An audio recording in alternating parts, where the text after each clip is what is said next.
But Ben Roethlisberger and the Steelers not accustomed to losing postseason games.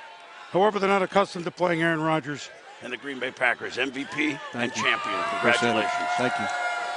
It's an amazing feeling. Something I dreamt about when I was watching Joe Montana and Steve Young back when I was a kid, thinking about being in this position and getting the opportunity to play in the Super Bowl, win MVP. I mean, this is incredible. And it's not like you were going against a defense that didn't know what they were doing. No, you just fired it, even though receivers were going down, maybe a couple drops here and there. But your balls were pretty much on point.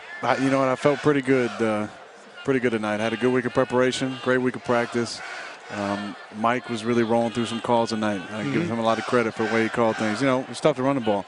So he put the ball in my hands, especially at the last drive. I mean, that as a quarterback, you can't ask for anything else. You know, to have a coach who's got confidence, putting the ball in your hand when the game's on the line. You know, I wish we could have scored 7 there and closed that thing out. But for him to give me the opportunity to move us down there was an incredible feeling. When the 4th down play fell incomplete, the camera was on you, and you turned and you kind of jumped and run. You weren't sure where to go or what to do. It's a feeling that I know well. Take us through that moment. It was, you know, it was unbelievable. I was looking for somebody to hug and not knowing what to do. Just what he said. You know, what a feeling. I mean, incredible. At first, I was making sure there are no flags on the field. I'm going to celebrate too early. But, I mean, what a year. We just been through so much as a team. Great group of men. Great group of men leading us. But just a culmination of a lot of hard work, a lot of ups and downs, a lot of adversity, and a lot of dreams, I think, for all of us when we were kids coming true tonight. You know, I said at the time on the sideline when I won, take the monkey off my back, I regret it, because it didn't really reflect how I felt about it. Yep. How do you deal with, I mean, how are you dealing, now you're the Super Bowl MVP, how do you feel about that metaphorical monkey? How do you look at this now?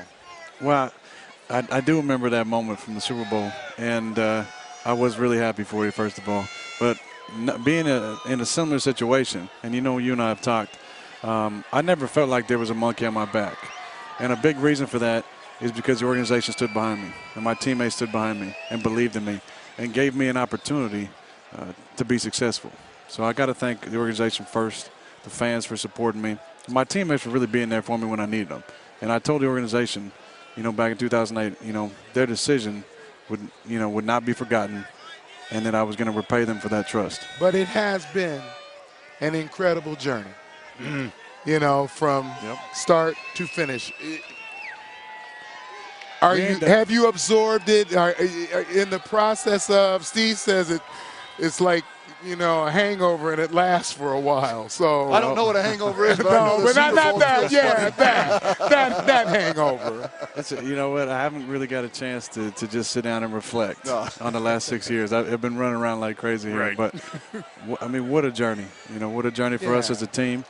Personally, being you know, the middle of 3 boys and having dreams when I was a kid playing with my brothers, to go into, you know, high school, junior college, D1. Being, you know, drafted later than I thought I would, getting a great opportunity to come to a great organization, and, you know, to be in this position where I was sitting with you guys talking to them after we just won the biggest game in the world.